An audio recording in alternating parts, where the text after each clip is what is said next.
Wjbf.com is coverage you can count on.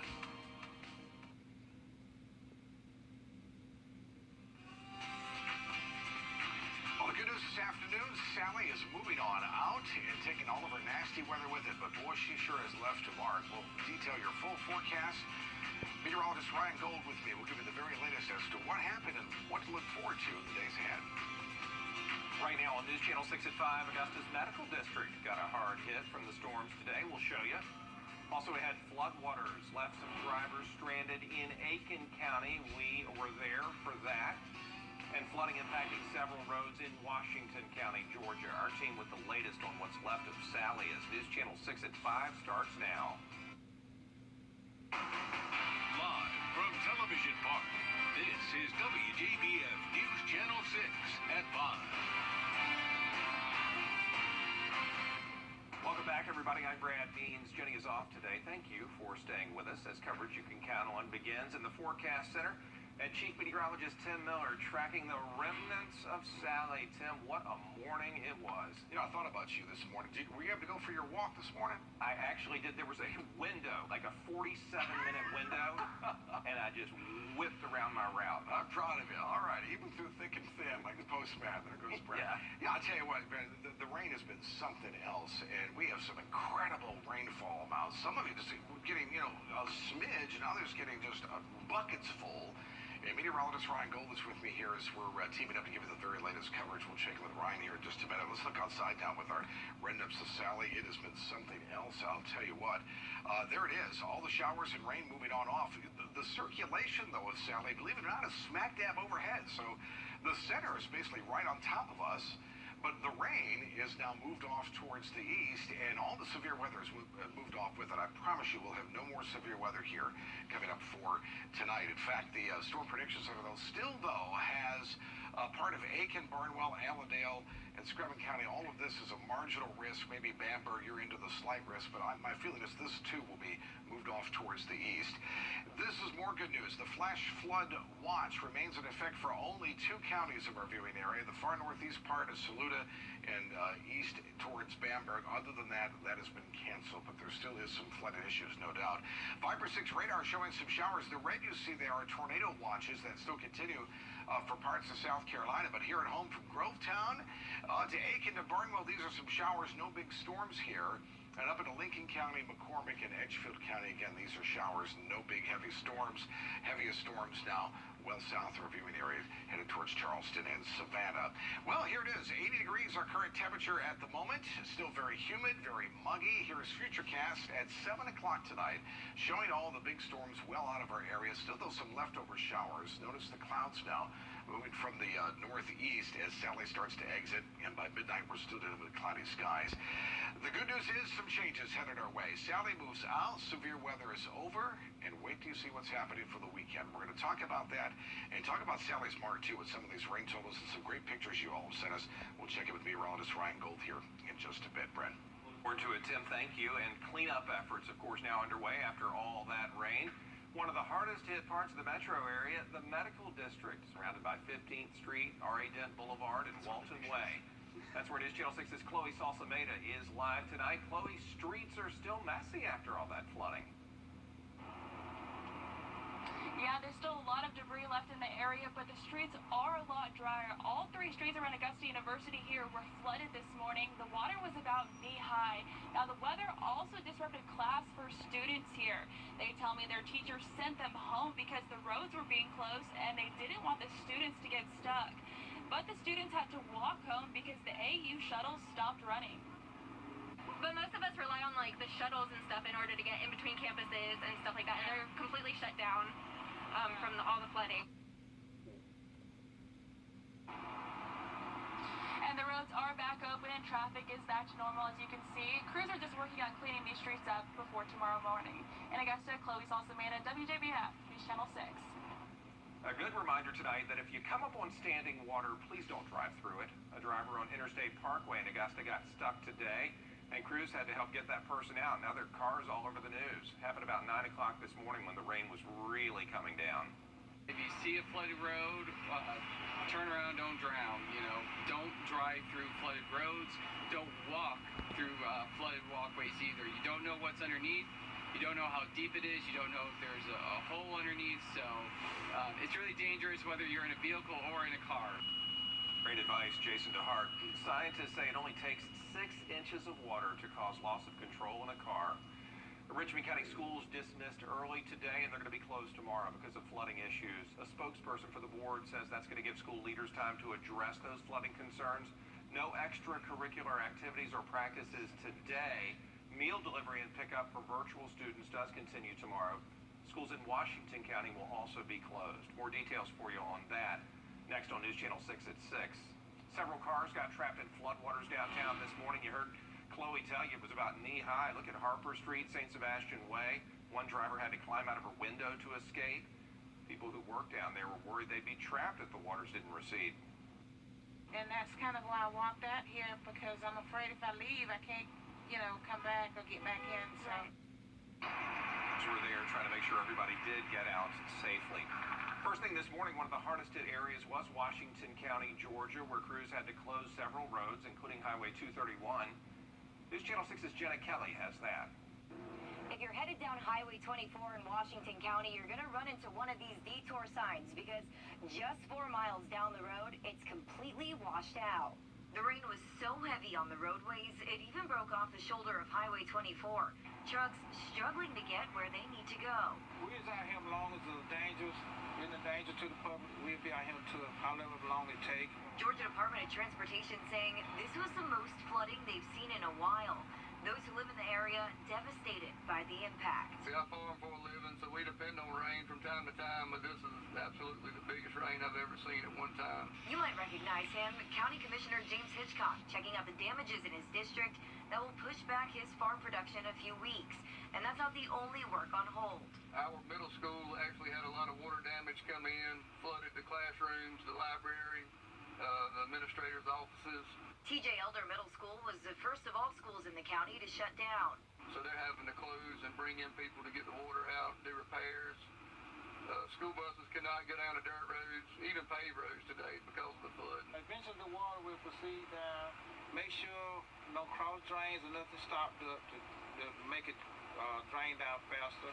That will slow it down. GDOT hopes to have the road repairs done by late October. It's going to take some emergency funds from the state and federal level to come in our county to help make some repairs. County Commissioner James Hitchcock remains hopeful for Washington County. He says that all of this will be rebuilt soon enough. Reporting in Washington County, Jenna Kelly, WJBF News Channel 6. Our Aiken Bureau Chief Sean Cavenstock had a real wow moment today as local leaders got a look at the future of entertainment in Augusta. The Coliseum Authority showed off its new designs at the James Brown Arena, 10,000 seats built at the site of the current JVA, and it would be connected to the Bell Auditorium. $228 million. Does not include the parking deck. Commissioners were told to keep the project moving. They're going to need $25 million from the next sales tax, aka number 8. I'm quite sure that we can get bonds to pay for this. I'm quite sure that we can get finances on number 8 to get it started. Absolutely. I think the city of Augusta and the citizens are going to be absolutely amazed. Commissioners are looking at a bond referendum to provide the funding. If voters approve that, they demolish the old arena in about a year and cut the ribbon on the new one in about 3. A Richmond County school is shutting down because of the virus. Spirit Creek Middle School is not going to have face-to-face learning until October 2nd. A district spokesperson says 1 student tested positive. 11 others and 6 employees are at home self-isolating. Coronavirus-related absences go beyond just positive cases. And so there's also the impact of people who maybe had direct exposure to someone who's had a positive test for coronavirus, and as a result are required to quarantine in their homes or to self-isolate. And once a student tests positive in Richmond County, that case is reported to the State Department of Health, and then the school begins the process of contact tracing. Greenville, South Carolina County Schools are hoping to get younger kids back for face-to-face learning, and if they do, it would be an example South Carolina lawmakers hope all school districts can follow. Here's Georgia Reed Godfrey. Several South Carolina lawmakers are agreeing with Governor Henry McMaster in that students should have the option to return to in-person learning 5 days a week. Those lawmakers took actions this week, filing joint resolutions. The governor is asking us to come back 5 days a week when the governor's mansion is not even open. South Carolina educators say they are disappointed with the recent push to make all public schools in the state offer 5-day-a-week in-person learning, after resolutions calling for the reopening of schools were filed earlier this week in the State House. You miss out and fall behind on reading skills and learning to read.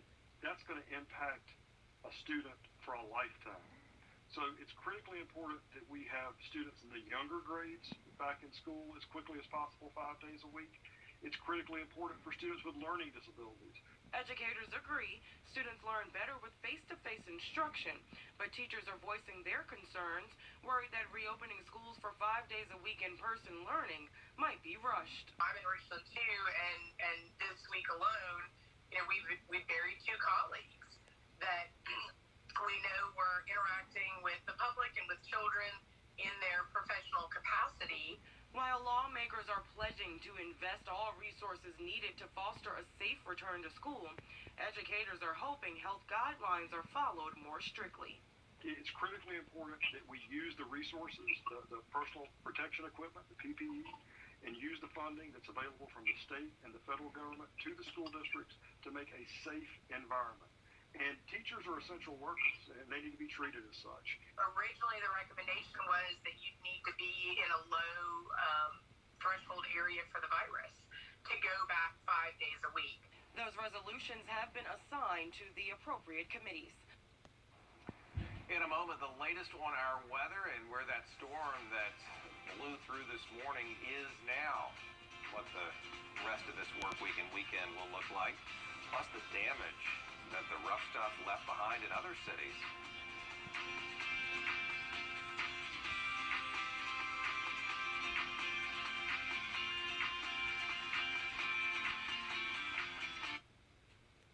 The 10-day forecast is brought to you by Attorney Ken Nugent, South State Bank, University Healthcare System, and News Channel 6.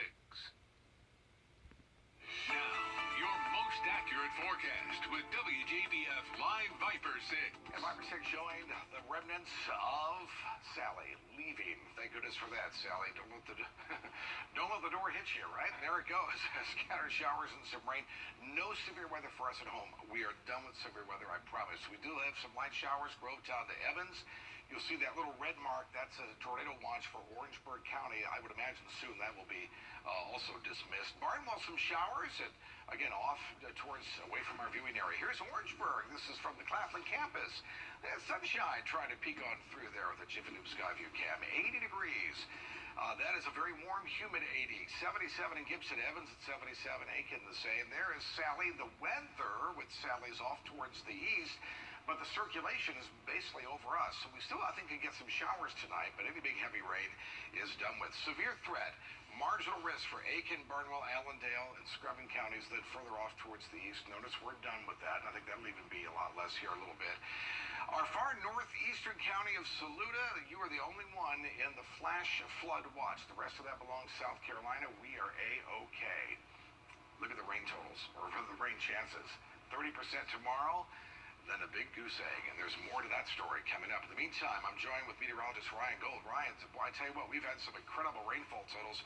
Tell us all the info that you got. Yes, absolutely. So we are going to end up seeing, with this system, a lot of areas had a lot more rain than others. Very large pockets in the overall mass, really hammering down on key places, and I'll get to that in just a second. But take a look with what we had here in Augusta, these 2 different airports, pouring around 4 inches on average, but these winds, they're getting kind of crazy too. And with that and flooding, you could end up having some pretty bad cases of trees falling, especially on power lines. And flash floods and power lines are not a great mix. We are going to end up seeing, of course, those areas where we're having a lot more. So more to the north, didn't have as much, probably on par with us here in the central, but it's around the south that you actually got the most, 12 inches in Sandersville and that surrounding area. Take a look for the red spots here, the darker reds. That's going to be the heavy rain. You can see it really build on up. We did get some of it, but not for a while. It was really kind of stuck down there in Sandersville as it swooped its way up and around. So the north really didn't get that much, and you see it again. A lot more in the north, got a lot more of those oranges and yellows. Not that heavy rain, but it still means we did get a lot of flash flood from, of course, that medical center earlier on today from Shan Newsom. Very deep water here. That's the problem with this. If you're driving and you see it on the road, you don't know how deep it's going to be, so don't try it. Turn around, don't drown. You also have cases here. Take a look at Rennes from Sharon Dye. A lot more of that flooding in those more park areas. Focus where trees are. You get a stiff breeze like we saw, it's going to come right down. It's going to most likely crash into the road or on power lines. So you're going to want to stay away, especially if you see that. Aiken, Allison Freeman, another example of those floods heading into those parks with those trees. And of course in Evans with April Brown, we do have an example of one that has already fallen. Luckily, it's just in a park. But we're not over yet. We are still seeing some more in the tropics. And Tim, he's going to have all those details right now. Yeah, indeed. Very quickly, I'll show you. This is what we're looking at. We have some situations here. We have one in the Gulf of Mexico, and this one off the coast of Africa. We'll have to watch for possible development. Sally's moved out. Severe weather, over. Big changes, though, coming up for the weekend. Take a look. 82 tomorrow. Maybe a isolated shower, but notice the cool down for Saturday. Sunday will be spectacular. 72 degrees. I still think we're going to keep it cool next week. And look at Tuesday, 50 degrees. And I'm here to tell you that I think some of the outlying areas could see upper 40s as we get into Tuesday. So a little taste of fall, Brad, before fall arrives on Tuesday. Well, look forward to that. Tim, thank you. Well, Hurricane Sally did claim at least